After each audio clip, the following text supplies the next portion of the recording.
let's get this podcast started. Hello and welcome to the Tiddy Boys Podcast, episode 2. In this episode, we will be talking about issues such as physical activity and diet, stress and PTSD, substance misuse and abuse. Thank you for clicking on the audio. So now we're going to be talking about why it is important for the police to have a physically fit and well-balanced diet. Things that lead to an unhealthy lifestyle can be stuff like smoking, alcohol, or having an unbalanced diet, which can lead to you becoming malnourished or obese. Some of these things can lead to health issues, but if you're trying to get healthy, you can try things such as getting regular and adequate amounts of sleep, eating regularly, well-balanced meals, engaging in regular physical activity, maintaining a healthy body weight, and not smoking or drinking. How can regular exercise be good for the body? Regular exercise can reduce the risk of getting an illness or chronic disease to a certain level by itself. But if combined with a healthy diet and or lifestyle, your well-being will increase. This helps you to maintain a healthy blood system and its capability to deliver enough oxygen, food and nutrients to muscles and organs, and keep a balanced level of cholesterol. This increases the efficiency to detoxify blood in the body. Also, by having a balanced diet and a physical lifestyle, it can lead to weight loss, and you can also gain weight if set up properly without decreasing your physical fitness. If you are unable to manage your diet and continue to consume foods that are high in saturated fats, your chance of getting heart disease increases significantly. Dependent upon the amount of fats you consume and their quality, whether it's saturated or unsaturated, both of the fatty acids are needed. But because of modern lifestyle, we're exposed to saturated fat more often than unsaturated fat. Smoking can affect your physical fitness. Smoking damages your lungs and essentially reduces the amount of oxygen you can get to your muscles, making it harder for them to work as they do need oxygen. People only notice the short-term effects in alcohol, such as nausea, headaches and hangovers, but there are also invisible long-term effects that they are unaware of. Major organs such as the liver, kidneys, heart and bones suffer long-term effects if alcohol is consumed regularly, but the main organ that suffers is the brain, as alcohol slows it down and alters the brain's chemistry, which can result in depression and anxiety. It can also cause memory loss as the brain damage is irreversible. I'm Jacob Whittle and I'm talking about substance misuse, drugs and alcohol within the police force. Within the UK police force, they do standard routine drug tests at random times on any police officer, no matter what rank, gender or religion or race. And they do this is because it tells the police officers that if they've been taking large amounts of alcohol before duties and during duties, or if they've been taking any illegal drugs. And the reason they do this is because they're police officers and they need to trust them to know that they're not, taking any illegal items on duty, and they're protecting our streets, so they need to have some trust in them to make sure, they're not taking any drugs. They check police officers who may be vulnerable to drugs, who have come from quite a harsh background or lived in an area where drugs was quite a high thing. Police officers that deal with drugs, because a lot of the time they, find cocaine and weed and they might turn them on it, and it also helps deter police officers from turning to drugs. And they also do drug checks or when the police actually join the police. They do alcohol checks because they might become too drunk and start causing crimes because they're too drunk. And if they're also on duty and they're doing alcohol, it doesn't really set a good example for the police force if they see a police officer sat in Wetherspoons. They also carry out drug tests because drugs may lead to more things like mental health disorders or physical disorders, and in the police force they have a high expectation on using physical ability with arresting people, and they don't want people who's just going to collapse or break down into something because they've taken drugs. I've got a case here from Somerset Police, and they were drug testing this woman, and she was found 100% of taking cannabis. It was in her nails and hair, and she denied ever taking any of it. But they suspended her and did full disciplinary action until they did an investigation, and they found out that she most probably had been spiked when she was out in clubs or something like that, or she had taken it for medical reasons, and she was no longer found not guilty of any misconduct. I've also got a case study from America where police officers are gaining post-traumatic stress disorder from work-related incidents, so like shooting someone or getting attacked, and the way they're trying to cope with this is by taking illegal drugs such as MDMA and marijuana. And when it comes to drug testing, they're getting failed on because they're taking MDMA and marijuana to help cope with their PTSD, and they're getting sacked from the job, and it creates more further mental problems. We are also seeing this in the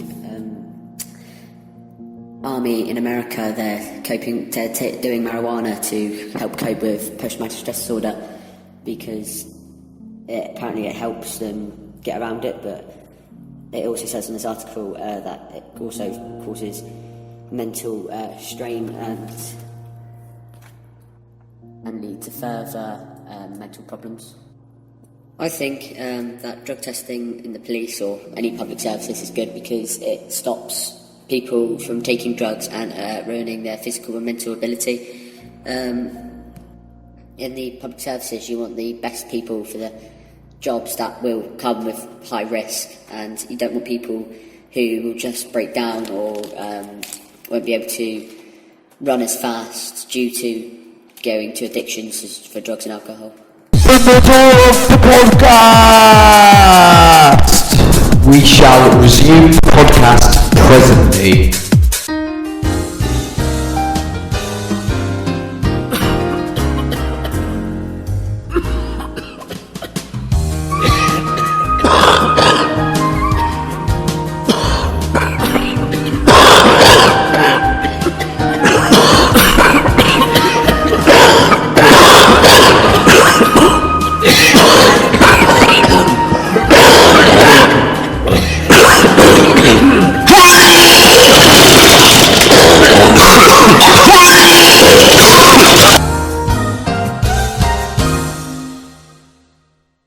Hello and welcome back. We shall now resume the podcast. People have suffered from PTSD since the first incarnation of combat and stressful situations. But PTSD was not a medically recognised illness until the 1980s. But in 1678, Swiss military physicians noted that the symptoms of PTSD were first recognised as the illness nostalgia, the term used to define a condition characterised by melancholy, incessant thinking of home, disturbed sleep, weakness, loss of appetite, anxiety, cardiac palpitations, stupor and fever. The condition was given the name battle shock in 1905 when the Russians labelled it as directly related to mental health issues after experiencing combat. After the First World War, British medical professionals labelled PTSD as shell shock. But this was again not a universal term for post-traumatic stress. Shell shock was a term regarding soldiers experiencing incoming artillery fire and the stress it caused and how it still affected them post-war. But this definition could apply to any serviceman during the First World War, as just the reality of combat and losing allies was another cause of quote-unquote shell shock. But instead it was grouped all into one. PTSD became a well-known and used disorder when it first appeared in 1980 in the third edition of Diagnostic and Statistical Manual of Mental Disorders, the DSM-3, published by the American Psychiatric Association. The NHS describes it as an anxiety disorder caused by very stressful, frightening or distressing events. In addition, The diagnosis of complex PTSD is given to people who repeatedly experience traumatic situations and can develop years after the events. Symptoms can include flashbacks, nightmares, sweating, nausea. PTSD in the armed forces. In February 2017, a newspaper reported that up to 189 armed forces members had taken their lives since 2002. The army figures were the highest of all three services, with concerns about post-traumatic stress disorder in troops. In July 2017, the Ministry of Defence published a 5-year mental health and well-being strategy to deliver and support military effect with the model promote, prevent, detect and treat.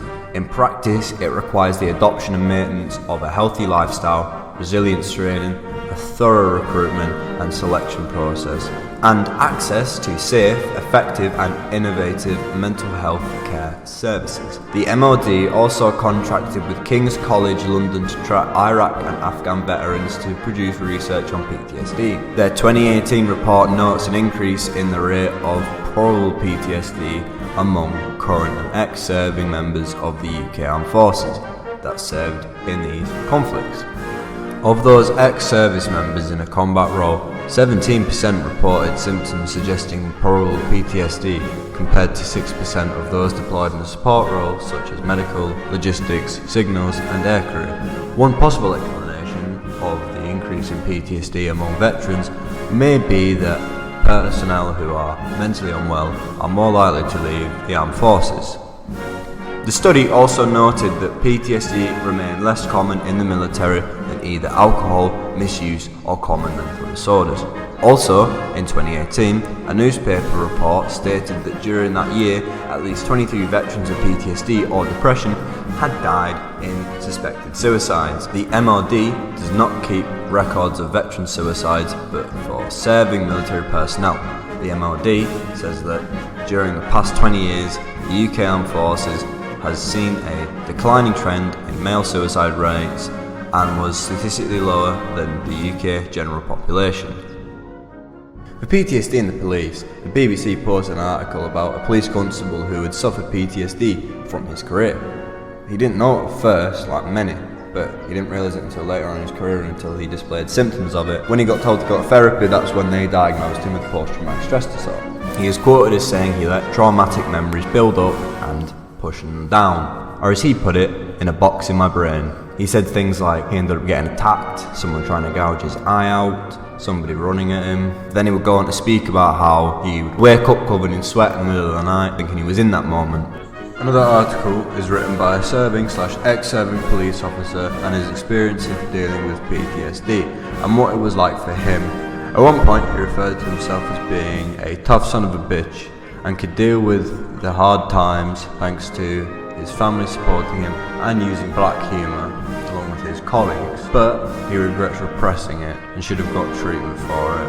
And he also recognises that sometimes other officers can't be tough and that they also need to seek help.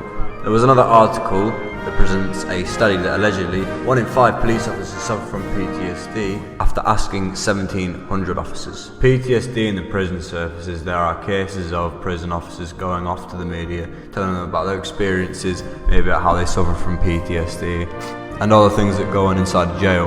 This one article by The Sun quotes the Chief Inspector of Prisons, Peter Clark, as saying, HMP Nottingham is so dangerous, disrespectful, drug-ridden, Leeds is classed as unsafe, and Liverpool has been branded by assessors as the worst they have ever seen.